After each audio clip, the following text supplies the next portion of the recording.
ബി.ജെ.പിയിലാകെ ചേരി തിരിഞ്ഞ ആക്രമണമാണ്. അല്ലെങ്കിൽ നേതാക്കളൊക്കെ തന്നെയും പരസ്പരം കരിവാരി തേച്ചുകൊണ്ട് ഇൻഡയറക്റ്റ് ആയിട്ടൊക്കെ പല കാര്യങ്ങളും സംസാരിച്ചുകൊണ്ട് നവമാധ്യമങ്ങളിൽ സ്റ്റാറ്റസ് ഇടുകയും പോസ്റ്റ് ഇടുകയും ഒക്കെ ചെയ്യുന്ന ഒരു സമയത്തൂടെയാണ് ബി.ജെ.പി കടന്നുപോയിക്കൊണ്ടിരിക്കുന്നത്.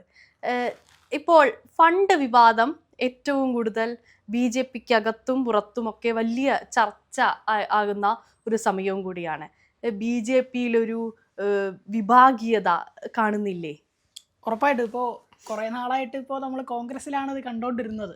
അടിയും അല്ലെങ്കിൽ ഒച്ചപ്പാടും ഗ്രൂപ്പ് തിരിഞ്ഞ് തർക്കമൊക്കെ നമ്മൾ അങ്ങനെയാണ് കണ്ടുകൊണ്ടിരുന്നത്. ഇപ്പോൾ ബി.ജെ.പിയിലേക്കും വന്നുകൊണ്ടിരിക്കുകയാണ്. ഇപ്പോൾ സുരേന്ദ്രൻ തന്നെ കഴിഞ്ഞ ദിവസം ഇട്ട പോസ്റ്റ് അത്താഴ പ്രശ്നക്കാരെവിടെയെന്നുള്ളതാണ്. മറ്റേ താഴെ പ്രശ്നക്കാരുണ്ടോ എന്നുള്ള ഒരു ചോദ്യം പോലെ. അതിൽ രാജീവ് ചന്ദ്രശേഖർ ഒരു പോസ്റ്റ് ഇട്ടു, അത് ഭക്ഷണം കഴിക്കുന്ന പോസ്റ്റാണ്, അതിനെ കൗണ്ടർ ചെയ്തിട്ടാണെന്നാണ് ഞാൻ മനസ്സിലാക്കുന്നത്. അതാണ് അപ്പോൾ ഒരു ചേരി തിരിഞ്ഞ് മാറുന്നു, ബി.ജെ.പിയുടെ നേതൃത്വം മാറുന്നു. തിരുവനന്തപുരത്ത് വട്ടിയൂർക്കാവ് എന്ന മണ്ഡലത്തിൽ ഫണ്ട് തട്ടിപ്പുമായി ബന്ധപ്പെട്ട് പൊതുവെ ഓരോ കാര്യങ്ങൾ വാങ്ങുന്നതിനും മറ്റും കേന്ദ്ര നേതൃത്വം കൊടുത്ത ഫണ്ടിൽ നിന്ന് തട്ടിപ്പുണ്ടാവുന്നു. അങ്ങനെ പല ആരോപണങ്ങളാണ് ഇവിടെ ഉയർന്നു കേൾക്കുന്നത്. ഒന്ന് മനസ്സിലാക്കണം, എങ്ങനെയാണ് ഈ ബി.ജെ.പിയിൽ ഇത്രയും വിഭാഗീയത ഉണ്ടാകുന്നത്? അതിനെ ചോദ്യം ചെയ്യുമ്പോൾ ഇവിടെ രാജീവ് ചന്ദ്രശേഖർ വന്ന് പറയുന്നത് എന്താണെന്ന് വെച്ചാൽ അത് അനാവശ്യ കാര്യമാണ്, അത് സംസാരിക്കേണ്ട ആവശ്യമില്ല എന്നുള്ളതൊക്കെയാണ് പറയുന്നത്. ഇത്തരം കാര്യങ്ങളിലേക്ക് അല്ലെങ്കിൽ ഒരു ഗ്രൂപ്പ് തർക്കങ്ങളിലേക്കും ഗ്രൂപ്പ് മാറി ചേരി തർക്കങ്ങളിലേക്കെല്ലാം ബി.ജെ.പി എത്തിയോ? ശരിക്കും എത്തി എന്ന് തന്നെയാണ് മനസ്സിലാക്കുന്നത്. പ്രത്യക്ഷമായി ചേരി തർക്കം മാറുന്നു. അതാണല്ലോ നവമാധ്യമങ്ങളിലൂടെ നമ്മൾ കണ്ടുകൊണ്ടിരിക്കുന്നത്. ഇതിപ്പോൾ എന്താണ് വിഷയം? ഫണ്ട് തട്ടിപ്പ്, അത് വട്ടിയൂർക്കാവ് അല്ലെങ്കിൽ ഏതെങ്കിലും ഒരു മണ്ഡലം കേന്ദ്രീകരിച്ചല്ല, സംസ്ഥാനത്താകെ. ഇപ്പോൾ സംസ്ഥാന നേതൃത്വം കൊടുത്ത ഫണ്ടായിരിക്കാം, കേന്ദ്രം കൊടുത്ത ഫണ്ടായിരിക്കാം, എന്തും ആയിക്കോട്ടെ, ഫണ്ട് ഇവരുടെ ഓരോ നിയോജക മണ്ഡലങ്ങളിലേക്കും എത്തിയിട്ടുണ്ട്. പക്ഷേ ഇതൊക്കെ തന്നെയും പല നേതാക്കളും തങ്ങളുടെ പേഴ്സണൽ ആവശ്യങ്ങൾക്ക്, വ്യക്തിപരമായ ആവശ്യങ്ങൾക്ക് വേണ്ടി ഉപയോഗിക്കുന്നു. പലരുടെയും ലോൺ അടച്ചു തീർക്കുന്നു, അങ്ങനെ പല കാര്യങ്ങളും ചെയ്യുന്നു. ഈ കാര്യത്തിലൊന്നും തെളിവ് സഹിതം ഓരോരുത്തരും പുറത്തുവിട്ടിട്ടും അവരുടെ ഓഫീസ് സെക്രട്ടറിമാരാണ് പറയുന്നത്, അല്ലാതെ മാധ്യമപ്രവർത്തകരോ മറ്റു പാർട്ടിക്കാരോ ഒന്നുമല്ല പറയുന്നത്.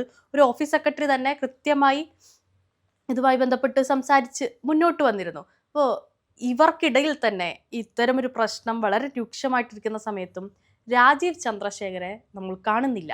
അല്ലെങ്കിൽ അദ്ദേഹത്തെ ഒരു വാക്ക്, അദ്ദേഹത്തിൽ ഇത്തരം വിഷയവുമായി ബന്ധപ്പെട്ട് ഒരു അന്വേഷണമോ, ഈ സംഭവം നടക്കുമ്പോൾ അദ്ദേഹം ഇവിടെ ഇല്ലാന്ന് എനിക്ക് തോന്നുന്നു, അല്ലേ? ഇല്ലായിരുന്നു, അദ്ദേഹം ഉണ്ടായിരുന്നില്ല. അപ്പോൾ തിരിച്ചു വരുമ്പോൾ ഇതിലെന്തെങ്കിലുമൊക്കെ ഒരു നടപടി ഉണ്ടാകുമെന്നാണ് അദ്ദേഹം വിചാരിച്ചുകൊണ്ടിരുന്നത്, പൊതുവെ പാർട്ടിയിലുള്ളവർ വിചാരിച്ചുകൊണ്ടിരുന്നത്. പക്ഷെ അദ്ദേഹം തിരുവനന്തപുരത്ത് എത്തിയിട്ടും ഇതിന്മേലൊരു മിണ്ടാട്ടം അദ്ദേഹത്തിന് ഉണ്ടായിട്ടില്ല. ഈ വിഷയവുമായി ബന്ധപ്പെട്ട് ഇത് അവരുടെ ആഭ്യന്തര വിഷയമാണ്. അപ്പം നമ്മൾ ഉൾപ്പെടെ ചർച്ച ചെയ്യുമ്പോഴും ഇത് അവരുടെ ആഭ്യന്തര വിഷയമാണ്. ഇത് പുറത്തേക്ക് ഒരു പരാതി കൊടുത്താൽ മാത്രമാണ് അതിൽ പോലീസ് ഉൾപ്പെടെ അന്വേഷണം ഉണ്ടാവുള്ളൂ. ഇത് ഇപ്പോൾ നിലവിൽ ആരും പരാതിയായിട്ടൊന്നും പോലീസിനൊന്നും സമീപിച്ചിട്ടില്ല. പക്ഷേ ഇവരുടെ നേതാക്കൾ ഇത്തരത്തിൽ ഗുരുതര ആരോപണങ്ങൾ ഉന്നയിക്കുമ്പോൾ നമ്മളത് ചർച്ച ചെയ്യേണ്ട ഒരു വിഷയം തന്നെയാണ്. രഹസ്യമായിട്ടൊരു അന്വേഷണം നടക്കുന്നുണ്ടെന്ന് പറയുന്നു, സംസ്ഥാന നേതൃത്വത്താകെ രഹസ്യമായൊരു അന്വേഷണം. ഞാനതിൽ രഹസ്യ അന്വേഷണത്തിലൊന്നും ഞാൻ വിശ്വസിക്കുന്നില്ല. കാരണം ഇത് പരമാവധി ഇത് ഒതുക്കി തീർക്കാനായിരിക്കും ഒരു ശ്രമം ഉണ്ടാവുക.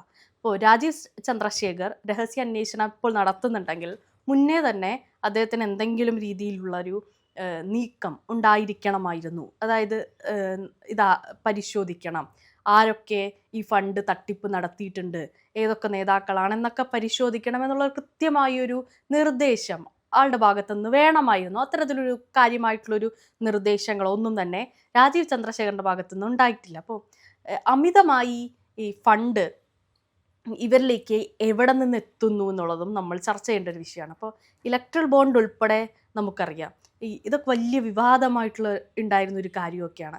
അതിനൊക്കെ ശേഷം നമ്മുടെ കേരളത്തിലെ നിയമസഭാ ഇലക്ഷൻ വരുമ്പോൾ കോടിക്കണക്കിന് രൂപകളാണ് ഇവരുടെ ഓരോ ഓഫീസുകൾ കേന്ദ്രീകരിച്ച് എത്തിക്കൊണ്ടിരുന്നത്. ഇതിൽ അവരുപയോഗിച്ചുകൊണ്ടിരുന്നത് ഈ പറയുന്ന ഒരു കടയുടെ ബാനറിലുണ്ടായിരുന്ന GST നമ്പറൊക്കെയാണ്. അപ്പോൾ തട്ടിപ്പ് എത്ര വ്യാപ്തിയിലാണ് അവർ ചെയ്തുകൊണ്ടിരുന്നത് എന്നും കൂടെ ആലോചിച്ച് ഞാൻ മനസ്സിലാക്കുന്നത്, കേരളത്തിലെ ഏറ്റവും കൂടുതൽ നിയമസഭാ ഇലക്ഷൻ അല്ലെങ്കിൽ ഇലക്ഷന് ഏറ്റവും കൂടുതൽ ഫണ്ട് വരുന്നത് ബി.ജെ.പിക്കാണ്. അതാണ് നമ്മൾ മനസ്സിലാക്കേണ്ട ഒരു കാര്യം. ഈ രാജീവ് ചന്ദ്രശേഖർ തന്നെ നിയമത്തൊക്കെ നല്ല പൈസ എറിഞ്ഞിട്ടുണ്ട്. അവിടെ കൃത്യമായ പൈസ അവർക്ക് കൃത്യമായി കിട്ടുന്നുണ്ട്. ഇതാരാണ് ഈ രാജീവ് ചന്ദ്രശേഖർ? അദ്ദേഹം അതിൽ പറയുന്ന ഒരു കാര്യം കൂടെ, രാജീവ് ചന്ദ്രശേഖർ ആളുടെ മണ്ഡലത്തിൽ മാത്രം തിരുവനന്തപുരത്ത് ഉപയോഗിക്കേണ്ട അത്രയും ഫണ്ട് ഉപയോഗിച്ചിട്ടുണ്ട് എന്നാണ്. അപ്പൊ അതാണ് ഈ രാജീവ് ചന്ദ്രശേഖർ പറയുന്നത്, ഇതിൽ അനാവശ്യ വിവാദമൊന്നും ഇല്ല എന്ന് പറഞ്ഞ കാര്യത്തിൽ നിന്ന് പിന്മാറാൻ ശ്രമിക്കുകയാണ്. അനാവശ്യ വിവാദമൊന്നും വേണ്ട എന്നുള്ള കാര്യം. ഇതാരാ പറയുന്നത്? മറ്റേ മുണ്ടും മടക്കി കുത്താനും അറിയാം, അത് അല്ലെ, അങ്ങനെയല്ലേ പറഞ്ഞേ? എനിക്ക് 2 വർത്താനം പറയാനും അറിയാമെന്ന് പറയുന്ന അങ്ങനെ ഒരു പറഞ്ഞ ഒരാളാണ്. അപ്പൊ എന്താ, അദ്ദേഹം തന്നെ ഇതിൽ നിന്ന് പിന്മാറുന്നു, ആ ഒരു കാര്യത്തിൽ നിന്ന് പിന്മാറി അതിൽ നിന്ന് ഒഴിഞ്ഞു മാറുകയാണ്. ഫണ്ട് തട്ടിപ്പുമായി ബന്ധപ്പെട്ട് കൃത്യമായൊരു മറുപടി പറയാൻ അദ്ദേഹത്തിന് പറ്റുന്നില്ല. ആദ്യമായിട്ട് ഈ ഫണ്ട് വിവാദവുമായി ബന്ധപ്പെട്ട് മുന്നോട്ട് വരുന്നത് എനിക്ക് തോന്നുന്നു ഈ തിരുവനന്തപുരത്തൊക്കെ ഏറ്റവും പ്രധാനപ്പെട്ട ഒരു വനിതാ പ്രവർത്തക തന്നെയാണ്. ഇതുമായി ബന്ധപ്പെട്ട് ഫണ്ട് വിവാദവുമായി ബന്ധപ്പെട്ട് കാര്യങ്ങളൊക്കെ മുന്നോട്ട് പറയുന്നത്, പുറം ലോകത്തേക്ക് അറിയിക്കുന്നത്. അതിനുശേഷം കാര്യമായിട്ടുള്ള നീക്കുപോക്കൊന്നും ഉണ്ടായിട്ടില്ല എന്നുള്ളത് നമുക്കറിയാം. ഈ ഫണ്ടിൽ ഒരു അഴിമതി നടത്തുക എന്ന് പറയും. ഇപ്പോൾ കഴിഞ്ഞ ദിവസങ്ങളൊക്കെ നമ്മൾ ഈ ചർച്ചകളൊക്കെ എടുത്തിട്ടുണ്ട്. അതിൽ കമൻറ്റ് ബോക്സിൽ വരുന്ന കാര്യങ്ങൾ, നിങ്ങൾക്ക് ഫണ്ട് കിട്ടിയില്ല അതുകൊണ്ടാണ് നിങ്ങളിത് സംസാരിക്കുന്നത്. അതെങ്ങനെയാണ് നമുക്ക് അങ്ങനെ സംസാരിക്കാനായിട്ട്? നമുക്ക് ഫണ്ട് കിട്ടാത്തത് കൊണ്ടാണോ നമ്മൾ സംസാരിക്കുന്നത്? നമുക്ക് ആരും ഇതിൽ ഫണ്ട് തരാനൊന്നുമില്ല.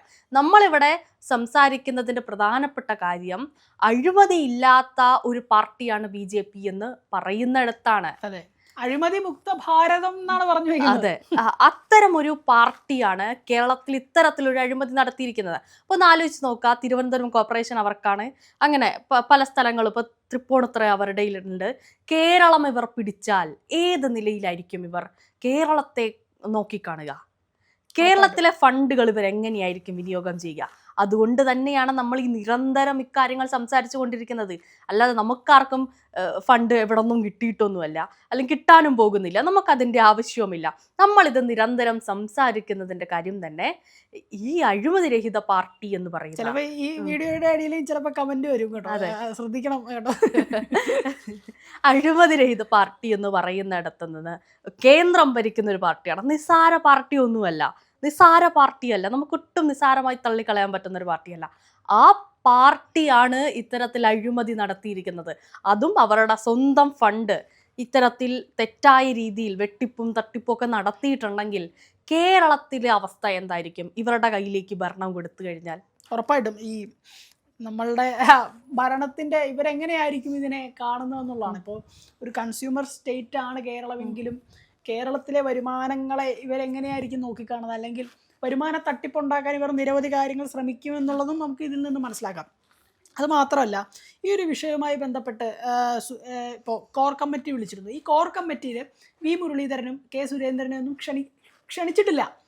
അവരെ മാറ്റി നിർത്തിയിട്ട് സംസ്ഥാന സെക്രട്ടറി അങ്ങനെയുള്ള അംഗങ്ങളെ മാത്രമേ ഈ കോർ കമ്മിറ്റിയിലേക്ക് വിളിച്ചിട്ടുള്ളൂ. അത് തന്നെ ഒരു അപാകതയാണ്. ഇപ്പോൾ ഇവരെ വിളിച്ചാൽ ഇവിടെ അവർ ചോദ്യം ചെയ്യും. കാരണം എന്തുകൊണ്ട് ഈ ഫണ്ട് തട്ടിപ്പുമായി ബന്ധപ്പെട്ട് കൃത്യമായ ഒരു അന്വേഷണം വരുന്നില്ല, അല്ലെങ്കിൽ കൃത്യമായ ഒരു നിലപാട് പറയുന്നില്ല എന്നുള്ള കാര്യം അവർ ചോദിക്കും സ്വാഭാവികമായിട്ടും. അതാണ് പ്രധാനമായിട്ട് അവരെ വിളിക്കാതെ അവരെ മാറ്റി നിർത്തുന്ന ഒരു പ്രവണത BJP-യിലേക്ക് വരുന്നത്. അപ്പോൾ ഇത്തരം പ്രവണതകൾ കൊണ്ട് ഇവരെന്താണ് ഉദ്ദേശിക്കുന്നത്? ഒരു ഫാസിസ്റ്റ്, അല്ലെങ്കിൽ ഒറ്റയ്ക്ക് തീരുമാനമെടുക്കുന്ന, അല്ലെങ്കിൽ കൃത്യമായൊരു ഗ്രൂപ്പ് സമവാക്യം ഇവരിൽ നിന്നും പിന്മാറി, അല്ലെങ്കിൽ ഇവരിൽ നിന്നും അകന്നു പോയിട്ടുണ്ടെന്ന് തന്നെ പറഞ്ഞ് മനസ്സിലാക്കാൻ നമുക്ക് പറ്റും.